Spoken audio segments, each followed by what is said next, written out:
off. For those of you that are joining us, you're here, some of you, because you did it. You made it. You dropped off your kiddo just a little bit ago. Some of you are anxiously awaiting that time coming up.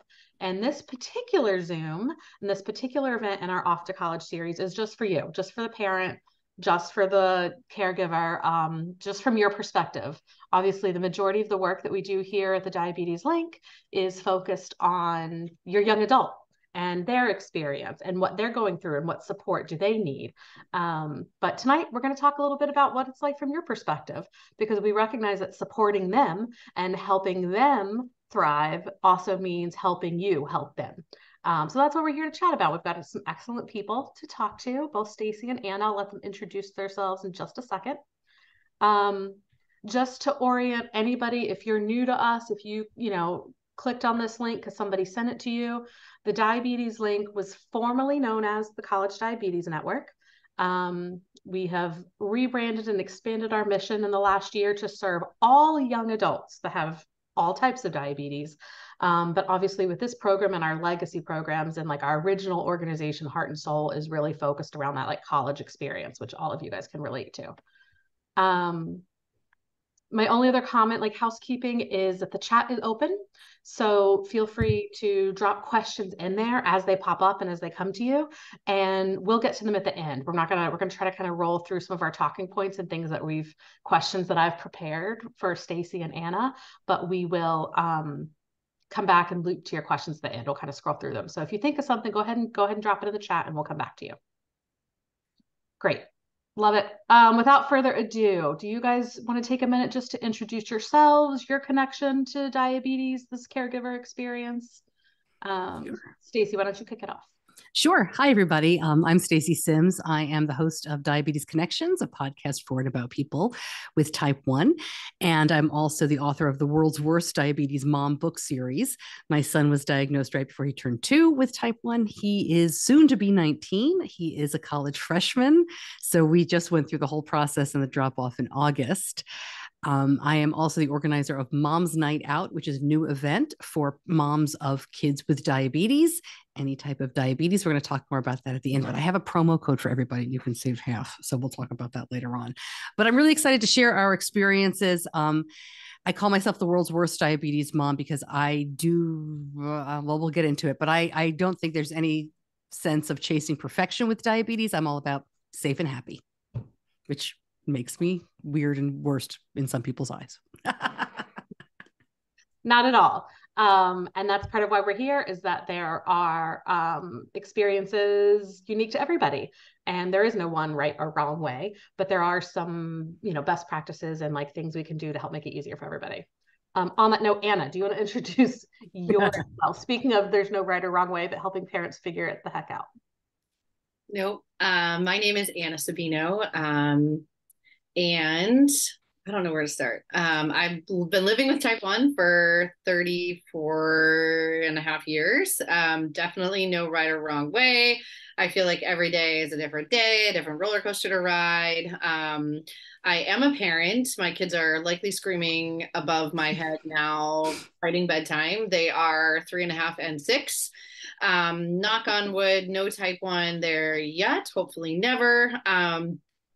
I actually am a former employee of the Diabetes Link, used to run a lot of the young adult programs there, but I have since then opened my own private practice serving youth, families, parents, young adults, all living with type 1 virtually. I live in the Boston area and working with parents and families and helping them navigate the whole kind of life evolution with T1D on the side is really my life's passion. So excited to be here. Excited to answer questions and yeah.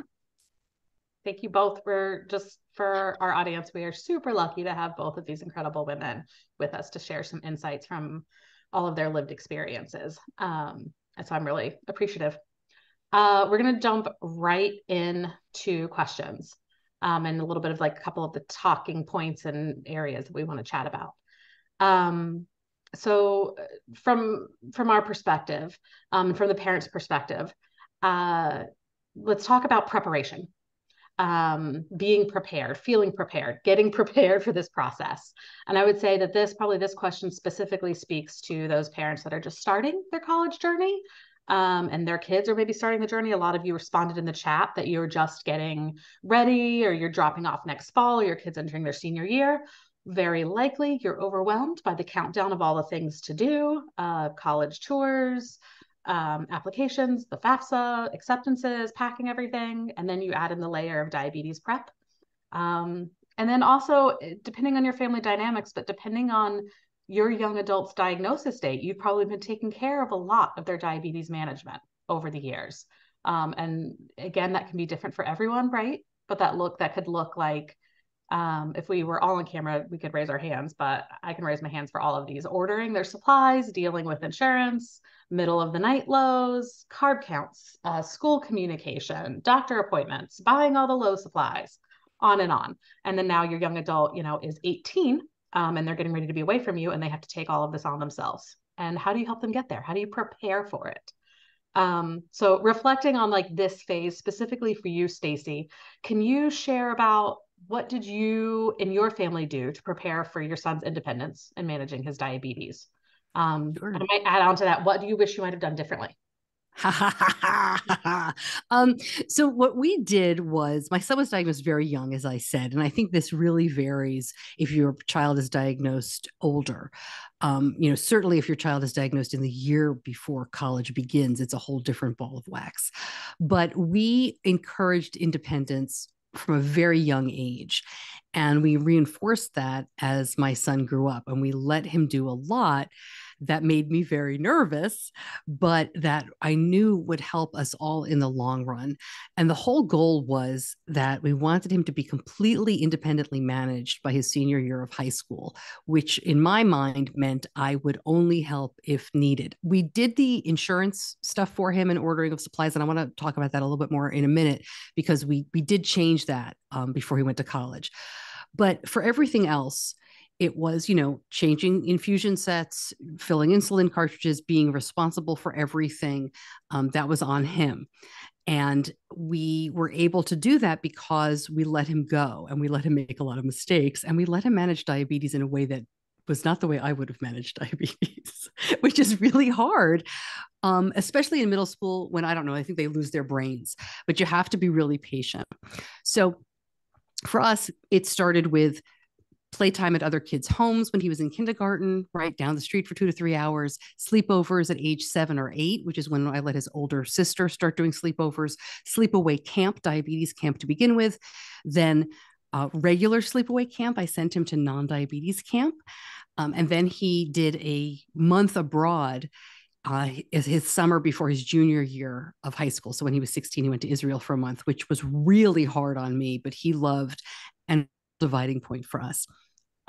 Gradually, I started turning off Dexcom alerts and alarms. So his senior year of high school, I had no high alert. By the end of it, I had no low alert. And during the summer, he was away at the same camp working as a lifeguard, not a diabetes camp. No alarms, no follow, no more. Everyone does this differently. I don't think everyone has to do that. I think it depends on your child and your relationship to diabetes, but that's how we did it. And I'll also say, in terms of insurance companies and ordering supplies, one of the things we did that has been very helpful is we and you have to do this together. I mean, what a pain in the ass this all is, but we had to do this together. You sit down, and every time I had to order something, I would change the account so that his phone number was on it, but my email was on it. And my son is 18. We have all the legal forms, right? Blah, blah, blah. But these companies, they don't seem to care about that. They just want to contact. So his phone number, because they get the texts, my email. The trick, though, is you have to remember you've done that, because he recently texted me like, what's the Clarity login? And I was like, I don't remember what we did. And it took us 20 minutes to figure it out. So long answer to your question. I'm sure more to come. But the answer is we did independence very gradually with a specific goal. And we let go of the reins in a way that made me nervous, did not have the outcomes but gave us outcomes that our endocrinologist said were safe enough. I think that's super real, and really appreciate that real perspective. Barf. Yeah. Living a little bit of that just in like moving up to high school experience in our house here with my young adult with type 1. It's a different experience. They're very hands off. She's running the show and it's a little different, but we're figuring it out. And it's a great, I just keep reminding myself like it's going to help her and it's going to be great as we move, you know, because these 4 years are going to go quickly. Anna, from your perspective, either your lived perspective or what you've seen over the years, like working with and talking to parents, recommendations, suggestions, what is parenting to independence to you? Because that's you've introduced that phrase to me. I'm going to give you credit for the phrase. How do you suggest that parents begin to prepare to let their children take over like Stacey did? Do you have any recommendations? I mean, Stacey says it so well. I've gone to so many different conferences on this idea of transition, and most, clinical teams will say, it has to begin at age 11 or 12, with whatever type of chronic illness or not you have in your backpack. And whatever that looks like to you is totally fine. I think the key as you gradually move towards independence is making sure that you're talking about it and making sure that you're having open communication, that you're constantly on the same page, that you're setting sort of appropriate boundaries that are shared, like goal setting. And I'm throwing out a lot of different terms there. I'm a social worker and diabetes educator by training. So I do a lot of work with parents on setting shared goals and doing shared decision making and really putting on your active listening ears. Teenagers especially need a lot of validation. They need a lot of being told that they're doing well. And I think sometimes we can forget, everything that they have going on. I was just actually at my CrossFit gym this morning. I was talking to the coach after, and she was like, Ellie is so stressed, like fall senior year, trying to do early decisions, still doing team captain of soccer, trying to do like yearbook, like doing all the things. And it's a lot. It's constantly a lot. Plus, on top of it, trying to manage a chronic illness. So even if you are just listening to them vent and complain, just say, I understand that's a lot. How can I help? Like, let's get through this together and make sure that you guys are on the same team, like moving forward for the next, like 350 days till it's moving day. Because they need you now. And being on that same like cheerleader team, even though they're the ones that are, gonna bolus, whether they remember or not, or gonna maybe not cover for every single gram of carbohydrate. I still do that. I'm 34 years in and I don't cover for every gram of carbohydrate. So remember who they are as like kiddos and teens first, and fill in the diabetes conversations as you move forward. Lots of check-ins, lots of praise. How can I help? Treat them like the team captain of their diabetes, because they are. I love that, team captain, and like support, active listening, lots of like great nuggets of phrases for sure. And it's a lot easier said than done. I was gonna say it's so hard. You're gonna tell us to use all these like cool terms, and then when it gets to the moment, I mean, I listen to the parenting podcast, and I'm like, okay, I'm not going to say that when my kid's like yelling at me in a tantrum. Like, why? So I think it takes a lot of self-compassion. It takes a lot of practice.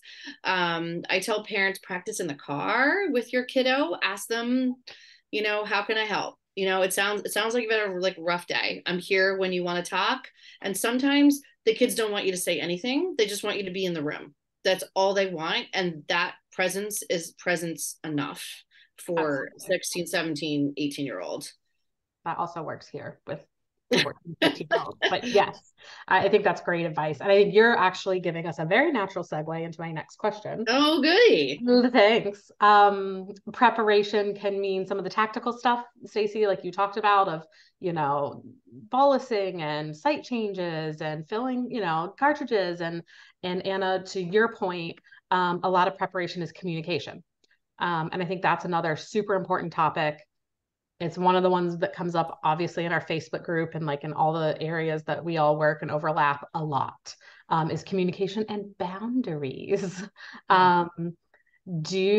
Especially as your kid's going to school and preparing for that time, do you use Dexcom Follow? Yes or no? When do you check in with your young adult around their diabetes or not at school? What do you do if they don't respond to you the way you want them to, or the way you hope they do? Like they're not giving you the information that you think you want or need. Who else needs to know about their diabetes? Their roommates or their professors, an RA. You know, ultimately, what we really believe, I think all of on this call and specifically the diabetes link, that all of those decisions, all those questions I just asked are ultimately up to your young adult to lead. But having the conversations in advance, setting expectations in advance, help ease the stress and the frustration on both sides.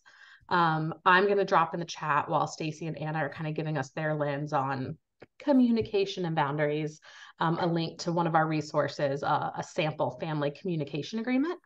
But Stacy, if you want to kick it off, what strategies work for you? What kind of communication do you have around diabetes? Are so far since he's been off at school, is that working? Like, do you feel like it's working for him and working for you?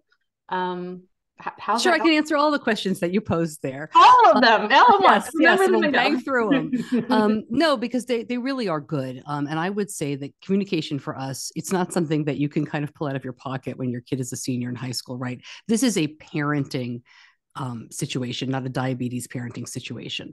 So chances are good you've been talking to your kids about stuff ranging from doing laundry to emptying the dishwasher to changing their cartridge, right? Since they were very young, depending on when they were diagnosed with diabetes. And this is just another parenting conversation. I have a conversation with my son at the beginning of every school year with, what do you want to do with diabetes this year? And we started it when he was in first grade. So a first grader, of course, has a lot of ideas. An eighth grader grunts at you and rolls his eyes, but you still have the conversation. And so this was a really natural way for us to kind of segue into college with, well, how do you see this going? What do you want us to do?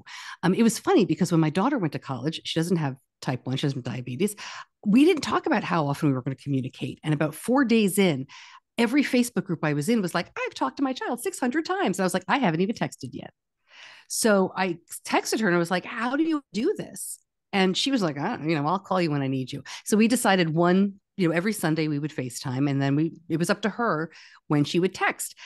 With Benny, I told him that for the first 2 weeks, I wanted to text every day. And he laughed at me. We actually did a podcast episode on him, and you can hear me mention that, and you can hear him laugh at me. But we did that, and it was just very helpful. But I have a lot of experience with my kids being away from home. So he's always been away for the summer for at least 2 weeks, 4 weeks, 6 weeks, 10 weeks once. So I'm very used to that. I think it was a good thing for me to get used to gradually. So I got used to less communication. We also knew, and we had decided this, I don't know, probably sophomore year of high school, we talked about it, that our plan was not to follow with Dexcom when he was in college. And we made that decision for a lot of reasons. I don't begrudge anybody using that. I think it's a wonderful tool, but I would just caution you that it is a tool. You are not its tool, which sounds a little harsh, but just the way you use that has to be a way that enhances your life, helps your child thrive, helps you thrive, and doesn't completely stress you out. So we've always had a plan for how we use Dexcom. I don't want to get into it too much here. I've talked about it in the past before and written stuff on it, but you have to have that conversation with your kid, whether they're 17 or 7. How are you using it? What's the plan when the alarm goes off? Who are you going to call? My son wanted me to follow when he was in Israel, which I thought was a terrible idea. What the hell am I going to do here? But we talked about it and we worked out a plan. We decided in college that was not going to happen. But I was very reassured because my son has always been very upfront and open about his diabetes. And I knew, we had talked about this as well, that he would talk to his roommate about it. He was talk to his RA about it. His professors would know. His friends would know. He's extremely open. So I felt like he's shared his Dexcom data with friends in the past, which is, I think, kind of funny, but works for him. I wasn't too concerned. I also like to mention we went 7 years with no Dexcom, with no CGM, because he was diagnosed ages 2 to 9. It was back in the day. I know it seems crazy, but Dexcom Share wasn't around until 2015, 2016. It's new. And we had those 7 years to kind of learn what it was like without one. And so I hope he wears it forever. He's a big CGM kid. He is like waiting nonstop. He's never without it. He loves it. He works with his system. He has a Tandem, so he's all over it. But I think it gave us peace of mind that he would be fine without it. So that's a lot. I tried to quickly answer a lot of those questions. I think I hit a lot of them, but you just got to keep talking. Yeah. Communication and boundaries and strategy. I love that. Like with, because it is a challenge going off, sending any kid off to college, and for you to compare for us, like, oh, when we did this with my daughter, but this with Benny, and that can happen with any kids in your family. But specifically around diabetes, I think having some agreements and some boundaries around when you're checking in on them as a human, as a person, and when you're also checking in on diabetes is super important.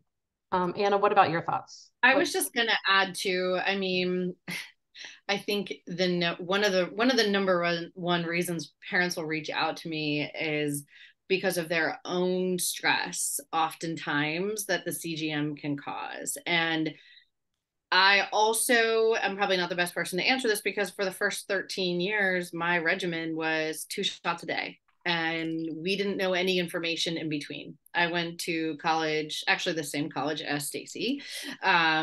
Big plug for the Syracuse Orange. But I lived in a dorm room, and I had no CGM. I didn't have a cell phone until my sophomore year of college. That's how old I am, I guess. But I used to call my mom after 9 because it was free on Verizon. And like talk about my day, and all she could ask was, what are my numbers? And I know that's not what this is about, but it's about feeling confident and comfortable with what you're okay with. And you have to communicate what that means to you and really figure out where you can access that trust within you. And I would practice building up that trust and resilience like now, whether it's going to having your kid go to a football game or going away on an overnight weekend. I also was a diabetes camp girl, and I was gone for 8 weeks. And I will say, I think that prepared me more than anything to be in college by myself. But I know that's also not the norm for every high school senior. And if you can practice building up this sense of trust, if you haven't already, by just turning the CGM off, even if it's for a night, or even if it's for 6 or 7 or 8 hours, to just practice being away from your kid. I mean, we do this for families with summer camp where there is no access to CGM for parents. And it takes a lot. When you get used to the reliability of the information, it's like a huge letdown, but it's honestly an amazing break for everyone. And it helps ease that transition. That being said, I work with a lot of college students where they want their parents to follow them. They are used to it. That is a safe space for them. There is no right or wrong answer when it comes to communication. They come up with like a secret emoji or whatnot. So it really just depends on like what works for you and your family. I always encourage, and this activity I do with like all of my clients is really just like write down, what's going well. What's working right now at home, because if we don't focus on what is working, we're gonna like set ourselves up for a massive amount of overwhelm when it comes to what we want, like this sort of new life to look like. What's going well right now and what's working, and your endo should do that too. Like, don't only focus on like the yellow parts of the CGM clarity graph. Like, let's look at the best day and focus on what happened on the best days, right? But if we're focusing on what's going well, we can ultimately have that goal be to just transition a lot of that to just a new environment. What works well at home should also work well at school, should also work well at college, should also work well on vacation for the most part. So I'll stop talking, but I think it's all about just thinking about, like, even if it's like writing down, okay, this is working well for me, and what might be working well for you might be different than what is currently working well for your son or daughter. And then you kind of have to come together. The last thing I'll say on that is, if you have like a 2-parent household, make sure the other parent is on board too, because I know even like I was away last weekend, and like the daycare like called my husband instead of me, and they're like, we tried to reach you, and I was like, oh, I'm out of town. Make sure the loop, that the triangle is completely closed, whether it's a text thread or whether it's through the nurse or whether it's through, that you're communicating if there's a shift or a change in terms of how. So it's a Yeah. lot of communication, which is very challenging for Very. caregivers. But if you practice now, I promise it will feel that much lighter mentally come August. Yep. I mean, that practice, communicate.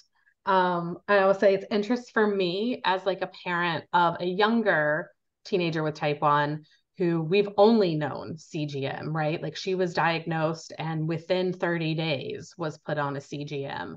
Um, Mm-hmm. Absolutely. And I think very typical of parents of like more recently diagnosed young adults. I was Sure. completely overwhelmed with that data, one, and two, with the fact that like I was failing as a parent because we weren't keeping it within, a certain range or certain expectations. And a reminder that is, that we as parents had to give ourselves grace. Like I had to figure out time to figure out how to navigate that information and to figure out like what's best for my kid and what's best for us.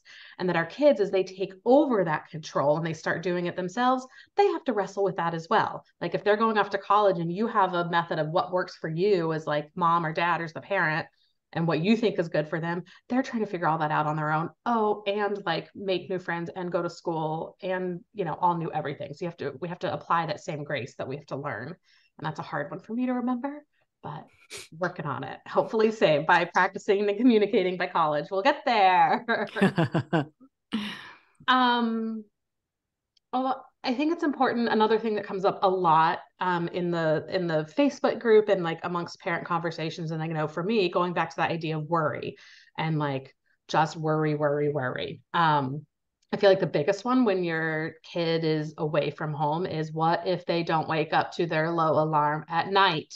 What do you do if you're used to being that backup? And related to that, like other questions that I imagine and we have heard run through every parent's head, what happens in that emergency situation? What is an emergency situation? What does that look like to you versus to your kid? Because you're not there with them, you're not in the moment. Um, and establishing that like what can I do at home or how do I, and for the parent, Yeah. how do you ease that fear of something happening and not being able to like step in and help? Um, Well, I want what to are your thoughts preface, on that? yeah, Yeah. let me preface what we're about, and Anna's the more of a medical professional. So I will preface what I'm about to say with I wish that a panel of endocrinologists would study this and talk to parents about the reality of overnight lows.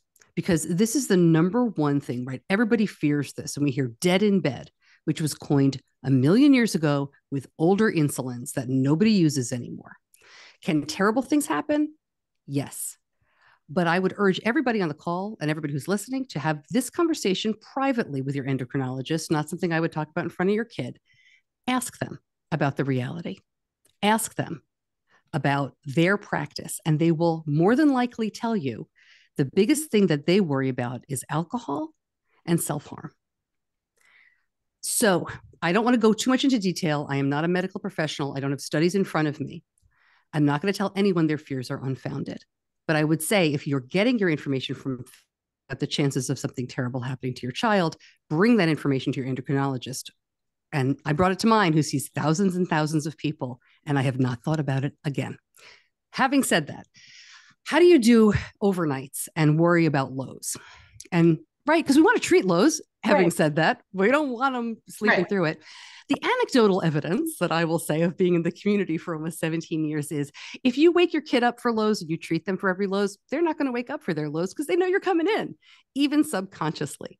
Most kids, when they are away from home, figure this part out. Some kids want more reassurance. They want that bed shaker to wake them up. They want the sugar pixel to yell at them or whatever the heck it's called. I don't have any of that stuff, so I don't know.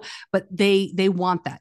Great, wonderful. Use whatever it takes to make them comfortable. Remember, this is about your kid. It's not about you. So whatever method works for them is great. I would urge you, if you're freaking out about this and they're leaving for college soon, do it when you're there at home. Stop. You're there in the next room. Unless your child has an underlying medical condition or other things, right? This is another talk to your endo thing. But if they're, getting a little low and you're about to run in and treat, maybe don't and see what happens. Yep. I mean, Anna, if you want to chime in, I mean, I Yeah, I would probably love sound that. like a I horrible mean, person, but I cringe at this topic because as somebody who was at one point like the admin of the like Facebook group, it's like the number one. It is. Yeah. And we hear, I've moderated all these panels too, and the number one, you hear parents like knocking on campus security and all that stuff. And I agree, Stacy, it's only going to rile up your own anxiety and trigger this sense of even more fear in you, because this is a you thing. This is a parent thing. The kid's like, whatever, I'm going to go to school the next day. Like they could care less, as they should. Their brain, as we all know, like their prefrontal cortex, it ain't there. It's not there. It's not there till age 25. Stacy, you said it. Teenage brain, forget it. Nothing there quite yet. A lot of gray matter has not formed. And that being said, I think we have to remember too that as much as there are so many times where we think they might be low, we have to learn to trust the systems. So many of us now are using systems that are preventing lows from happening. If you are having an overnight low that is flat and there's not a lot of insulin on board, now this is the hard part when you don't have access to seeing every single move or every single bolus. For the most part, if you're just like 60 overnight and riding it out, like that's okay. Our bodies are used to waking up at 60 and flat. If it were me, I wouldn't treat it. So I think, again, it's practicing and having those conversations. What does a low feel like to you? I also would not discourage people to kind of try out substances to like just see what they feel like, look and see what the CGM is doing. It's not going to be the same every single night. I will also say that as an educator, I think there is a lot of emphasis on alcohol makes you low. And yes, it can, but just because you have one beer or two drinks like over the course of 4 or 5 hours and there's a couple slices of pizza in there doesn't mean you're going to have a blood sugar of 50 later on. So I just want to emphasize that, because I think a lot of people think, oh my gosh, I have to set this temp basal and I have to put on activity mode and I have to make sure I do X, Y, and Z if I have like a few sips. We're talking about massive binge drinking at the end of the night that is going to suspend that release of glucagon from the liver. Every single person is different. Every single night is different. There's 1,000 different variables, but I think I've seen a lot of conversation out there where it's like, alcohol causes low blood sugar. And it's gray. It's just kind of like high blood sugar causes ketones. Are you always, it's a very gray area. So yes, it can be scary. Alcohol is something that is one more variable that can have a delay on low. And we also have tools in our systems like the Omnipod 5 and Medtronic and the t:slim with Control IQ that are working their butts off to suspend that insulin if it detects it. So we have to remember that it's going to do everything it can to prevent that low from happening. Yeah. If I could just add too, and you asked this, Diana, we didn't answer it. In terms of talking to roommates and how to handle emergencies. This is something that I talked to my son about, but I have to tell you, probably the proudest diabetes parenting moment I ever had came when he told me, and we were just having a conversation about something else. He said every time he has a roommate situation, this was in 9th grade, he told me this, like when they go on school trips, he was on the wrestling team at the time, so they were traveling. And every time he's got new roommates, he would sit them down and show them the Baqsimi nasal spray and the Gvoke HypoPen. I love saying these things because we used to only have the red box, which nobody explained ever because no one was going to use that. But these are simple tools that even doofus 9th graders could use. So he would show them and he would say, if I'm ever slurring my words, I'm not making sense, I'm, get the coach, but do this. And he would talk to them about it. And I was like, wow, that's great. He's like, Mom, I do this every time I'm with new people. And I was like, what? So that was amazing to me. So when he went to college, I said, well, we talked about it. What are you going to do with your roommate? I'm going to tell him. I said, well, what if your roommate isn't comfortable doing that? Right? That's a lot of responsibility. And he was stunned. He was like, I have never encountered someone who wasn't willing to help me. And he said, and that's what it is. If that person's not willing to help me, he goes, I would switch roommates. He said, I can't even imagine. He goes, you're just shoving nasal spray at my nose. You're not doing CPR. And I was Right. like, oh, okay. Well, Right. that was his take on it. I don't know what the policy of the schools would be, but I would have backed him on that if the roommate said he wasn't willing to, to do a nasal. It's an interesting question that luckily we didn't have to Right. work I mean, through. I just from like, as Anna, as you say, seeing like the Facebook group and like hearing lots of conversations, a lot of times I feel like that's a lot of a parent question, like, who do I go to? And I feel like one, to speak to like how do you handle, lows or any emergencies, to have that reassurance to like take care of our own fear, is to figure out those steps, to figure out who you can talk to. Do you call campus security? Do you call housing? What are your options at a distance if it truly really is an emergency? So that like, at least for me, preparation, like I want to know what all my options are. That is something we can do as a parent or a caregiver from a distance. Know those options. But I feel like, and Anna, correct me, but the two caveats with that are remembering that your kid's roommate, even their RA, those are someone else's kids too. Those are children. And like, yes, there is a protocol within the organization, within your school, within their housing. Like, you do need to follow that protocol. And they are someone else's kid who's the roommate is figuring out their life and like all of their new changes as well.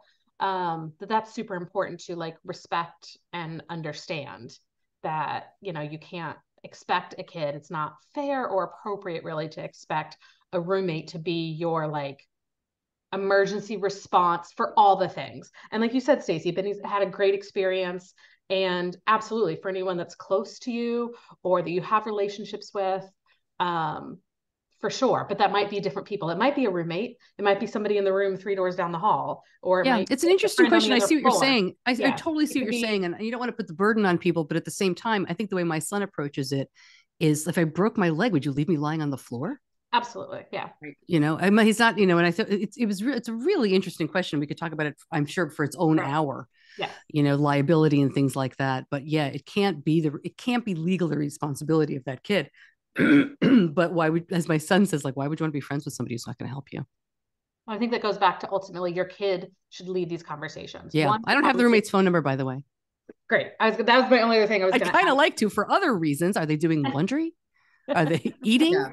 Is it smelly in there? Well, and I think the other piece of advice I would say too is I think as a parent, we often want to sometimes just like step in and share it all on their behalf. Oh, and this and he can do this. It's like let them do the talking. Like this Yeah. is a practice for them. And they don't have to their roommate relationship is like a series of first dates for like the whole semester.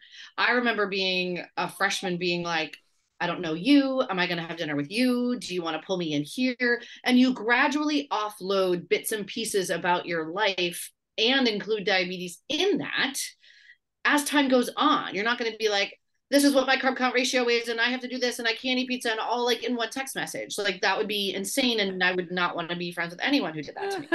Right. So that's like too much word vomit for a text message. A lot of people ask me, well, what's the best way to tell my roommate I have type 1? And I actually would consider text message because it is a big thing to offload onto a random person. You likely, some people meet at orientation or, are a request to be put together, and others you're just assigned and you get, an email with their phone number and information. And, I don't know if it would be, hi, my name's Anna and I have type 1 diabetes. Nice to meet you. I'm arriving at this day. I'll bring the microwave. Like, whoa, rewind. What's about diabetes? Most of the time they'll be like, okay, thanks for letting me know. Like, so excited to meet you. And I also think it's an opportunity for, if you tell them on the phone, although I don't even know if people pick up the phone and call these roommates anyway, or email. Didn't happen here. Nah. What? It didn't happen there? That did not happen Okay. here. It was via So Instagram. I just think text messages, like, it allows people to kind of figure out what they want to say and respond on their own time. And don't be like surprised if they don't say anything at all about it. They may just be taking it in, or they may just like have all the questions in the world and want to wait till they see you. They don't want to offend you. A lot of people are so afraid to talk about diabetes because that they know that there is a stigma. Oh my gosh, what if I say the wrong thing? What if I upset them? So they may just want to leave it alone. And that's okay too. Yep. I love that. I think it goes back to just your reminder where you like kicked in with um letting them lead it, like that they're going to decide when and how to communicate that. And Stacey, to you too, that like this is how Benny handled it, and he always handled it, and he always introduced it, like that's how it felt right to him, that's what worked for him, that's, you know, how he set the tone. That it's super important to let them lead that communication. And honestly, this is like tangential, and I want to move on to one other thing before we get to hopefully some chat questions. It's also the whole difference of them being minors or being 18. So Yeah. a lot of things at school, you literally have to let them. We're no longer the point of contact for 504 and accommodations and the disability service office. And same with their roommates and their relationships. And hopefully you've been practicing that along the way. But emergency situations, lows, how to talk to those roommates, how they set that up, really letting them lead the way and understanding, respecting that you do have a young adult, and in the eyes of the college community specifically, they have to call the shots. They have to initiate the communication with the university. And the best thing we can do is support them in initiating that communication with their friends and their community too. Like you said, Anna, like don't word vomit. I for sure get yelled at by my 15-year-old right now. I was like, Mom, that's enough. So I'm getting it out of the way early, but I think you're right. I think I think we forget they're thinking about it internally a lot more than we think we are. Like we're women, we like to talk, we like to analyze, mm-hmm. and they're thinking about it in here. They're just not sharing it with you. They're sharing it with their friends. I had a call the other night with a 13-year-old girl, and she's like, "Oh, I don't tell my parents anything. I'll tell my friends." But it doesn't mean they're What not. did you tell your parents? What did you tell your parents about your first 5 weeks at college? What did you My tell your dad, on the parents? way home, I said it was good. We talked about classes, and we talked about, well, and then 9/11 happened my freshman year. Oh, wow. My 9/11 happened my third week of classes. So it was a very different vibe my freshman year of school. And in upstate New York, I'd say a quarter, you know this, Stacey, about a quarter or I think a third of our campus is from the New York area. So There's a there's whole different. a lot of solidarity, a lot of solemn, a lot of vigils, which it wasn't a lot of campuses, but it was a very different start to what I think was most people's normal college experience. And we talked a lot about classes. We talked a lot about how are things going. And we also didn't have the data. My parents had no data. They had no access to any data. They only knew what I was telling them. So they had no option but to trust, and no option but to know that they had done a good job. Yep. And that was it. I had also gone to diabetes camp, and they knew that I knew what I was doing because they knew how much I had appreciated all of what I had learned from a diabetes perspective, but also just like a life perspective on having the built up resilience and self confidence of being away that could transition from the camp environment to school. Right. So I had this sort of ability for learned self advocacy, which is like hands down the number one thing that camp taught me is just learning to speak up for yourself, even if when you're age 10, hi, I need a Band-Aid. Like that can take a lot of effort if it's someone brand new. Same with at school. It's learning to raise your hand when something doesn't feel right. I think that's the number one. Stacey, I've heard you say that as well. I think last time we chatted, but like advocating for themselves and speaking up for themselves is the number one skill set. I have a whole thing on my website right now about that you can get. It's yeah, I concur. It's super important. And that's where, like, as parents, at least I'll speak for me personally. I won't speak for all parents. That would not be great. But for me, it's that balance of, as you said, Anna, like word vomiting or overstepping or like stepping in and good, setting it up and modeling advocacy. Like when they're younger and modeling it and saying, hey, this is how, like I'm going to help advocate for you on your behalf with someone or with this teacher in middle school or elementary school, or this is how you could talk to your friend, and helping them build the tools and modeling it, but not just always doing it for them.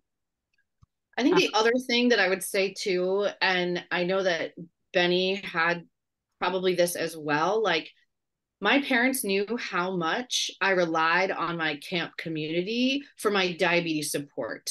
My parents' role in my diabetes care was the logistics, was the like appointments, was the, insurance piece of it. And I would call I did get on a pump after my freshman year because I was like, I don't know when I give this Lantus. Do I give it at 11 p.m. or like 3 a.m. when I come home? Like, this is too much. So I eventually did get on a pump for my sophomore year. It was game changing.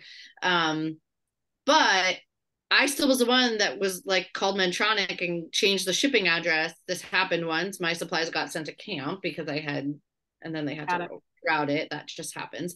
But it's a lesson learned, and that's a life adult lesson. So like, I also think it's okay. Like, kids are going to make mistakes. Like, let them learn, let them build up that sense of resilience.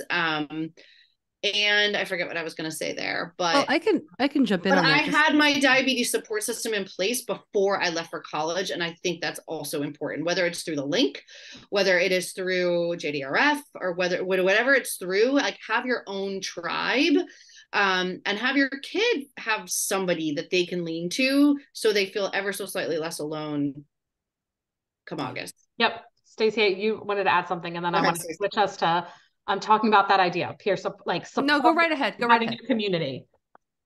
Go for it. All I was going to say is, so much of what I think comes down to the difficulty with diabetes parenting is that our kids sometimes feel like we don't trust them. Mm-hmm. They really feel like, by questioning what they're doing, especially as they get older, that we don't trust them. We don't think they understand. We don't think that we don't understand the burden, which we don't. We don't really get what they're going through.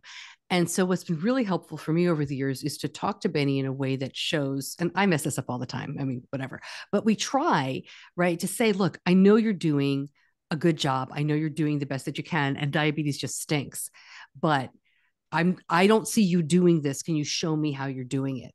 Or, like, look, your A1C went up. You've been, and this is true, right? You were totally independently managed for the last 3 months. And I saw a rise in your A1C, and your time in range went down. I know you're doing hard work, and I know diabetes is tough. And I don't say, like, how can I help, Diane, right? Like, that's a good thing when they're younger, but I'm not supposed to be helping. So I say to him, to be honest with you, I'm getting worried, but I don't want you to think that you can't do this. So can you just let me in a little bit and tell me what's going on? And sometimes he'll be like, yeah, I didn't feel like bolusing for half those meals, and this sucks, and I'm just catching up. And sometimes he'll say, like, I didn't change my infusion set on time. I'm trying to get better at that, but it's not working right now for me. Or, I think my ratios are really off, Mom. It's not working. Can you take a look? So just teaching, like, telling your kids all the time, like, you don't have to say it like this, but telling them that you trust them is huge, because I think that even though we think, like, well, of course I trust you. Look at all the stuff I let you do. Of course I trust you. I think you're very responsible. They don't know. They just hear, why aren't you doing it perfectly? Why aren't you having more time in range? We need to reinforce to them, we know this is really, really hard. Like, that might have happened because you have type 1 diabetes. I just saw a note from Carrie in there. Like, I feel that. I feel like my blood sugar was 400 a lot of the time at school. And going back to your comment, Diane, about how, like, yeah, you just want to trust them and let them take a lead. And there are so many reasons why a blood sugar can be high that sometimes isn't related to their lack of effort, like the site ripped out, or the battery died, or, like, you're mentioning that, like, Mom, I'm trying. Well, maybe she was trying to make it to class on time, and the site ripped out on the door of her dorm. Or, there are so many reasons why our blood sugars do the way they do: adrenaline, hormones, growth spurts, bad insulin, the list goes on. And I think you hit the nail on the head, Stacey. Like, we have to replace every negative thought with 2 positive ones, because we forget that our kids, they're just as stressed, if not more, than we are. They're the ones living it, and they don't want to see a 300. They may not say that. They may not be like, oh, I'm really stressed. My blood sugar's 300. I hope I don't go blind someday. Like, we our 20-year-olds will never think if this, then that, but they're still stressed in that moment. So how can I know we have to validate it. I know you're doing a great job. I know this must be so hard for you. How can I help? Yep. Let's, like the power of the word let's figure out a way to make this work, because you're on a team together. I know it's so incredibly hard to see those like 300s all the time. And if it's a pattern, let's talk about it. If it's 1 or 2 times a week, it's college. Yep. I think that's really great advice. And to Carrie's comment, like, Carrie, you said you have experience. You've had type 1 for 50 years. So you have a lot that you know about your own experience. And of course, like your worries, and that your daughter is just a month in. And so that's like almost a whole different ball game of like her body is literally trying to figure out stabilizing with all of this new stuff. The interventions and things you're trying, trial and error and figuring out what works for her and following Endo's recommendations. And what do you think? And then all the new stuff with school. The only thing I wanted to add that I feel like sometimes the tack that I try and I've heard others and advice that I've received is help me understand. Like Yeah. I'm just checking in. I'm just checking in, help me understand what's going on. Like this is for me. I just need a little more information. Like it's not that you're not, but help me understand what's happening. And then if it's in the moment, like, okay, that seems like a really stressful moment. And then maybe, like you said, Anna, if it's a pattern, hey, I've noticed this kind of happening for a while. Have you noticed that happening for a while? Like, that's got to be really frustrating for you. Like, it's worrying me a little bit. What do you think we might need to change or you might need to do? Like having that conversation about it. One of the pieces of advice that used to float around more in the community that might help these newer diagnoses, I'm not quite sure if this will work, but there used to be this thing where you wouldn't talk about diabetes except an appointment, right? You'd be like, okay, on Sunday, we're putting the time aside. Yeah. We're doing diabetes talk at 3 p.m. on Sunday. And then you spend 20 minutes hashing it out. Like, and everybody has to agree to do it. If your 18 or 19-year-old is not into this, it won't work, obviously. But rather than texting all week or trying to work it in, okay, I'm going to ask them how they are. How's the weather? How was class? And then I'm going to ask them how their blood sugar is, right? Like, just don't try to work it into a regular conversation. You're going to put, right? We all try that, right? That's so stupid. We're going to try to put that in a real conversation. How can we troubleshoot what's going on? You may be learning about diabetes too. We have one family here who's the mom who's had it for 50 years, another family who may be very new to it. So you're all learning together. I can't imagine. I have a friend whose child was diagnosed a month before her child went to college, and she took an apartment near the college, which I think some people would be very scornful about, but I thought was a great idea. You're all learning together. And she was like, I need to be there to go to doctors and figure stuff out. And does he have a shot in his hand? Like she had no idea what to do. And then a month after that, she came back.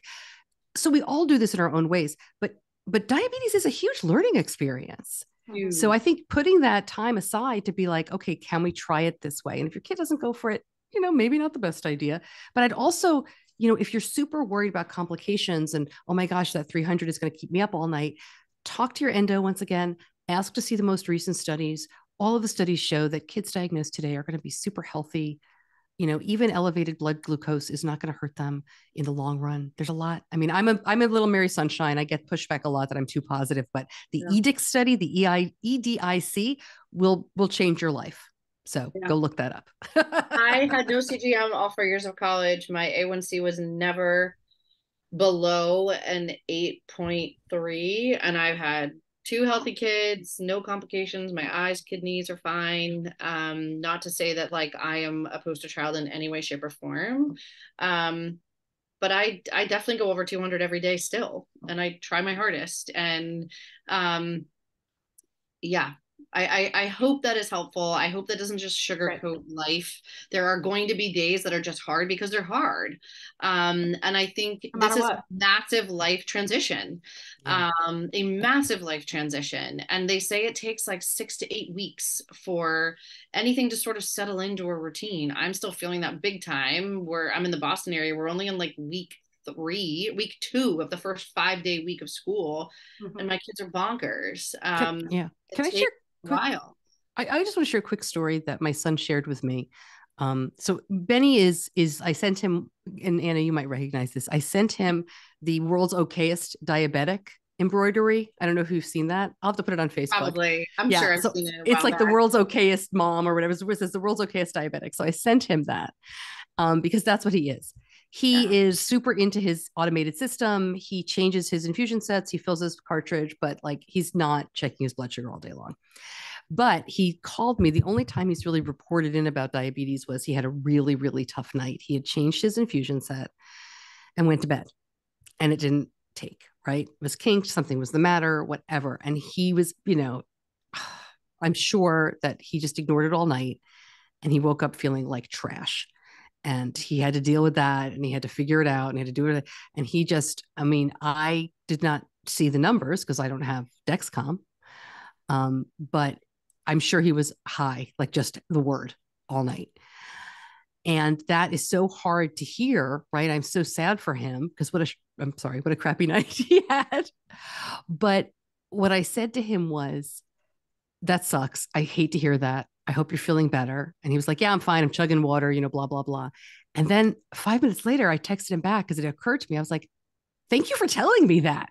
Like, yeah. Oh my gosh, I just was like, and it almost went by so quickly, but I was like, wow, thank you for telling me that, because now I feel like, okay, I'm worried, but I know he's going to tell me when stuff goes south. Yeah. And that was cool. That was really cool. And that's exactly what you want to happen. That's what you want to happen, like in January, February, April, July, as you still have these like 8, 9, 10, 11 months to practice these scenarios. You want them to call you in November when they're at some retreat saying like, Mom, I'm stuck. I don't know what to do. I thought I had enough insulin, whatever this like ridiculous scenario. Yeah.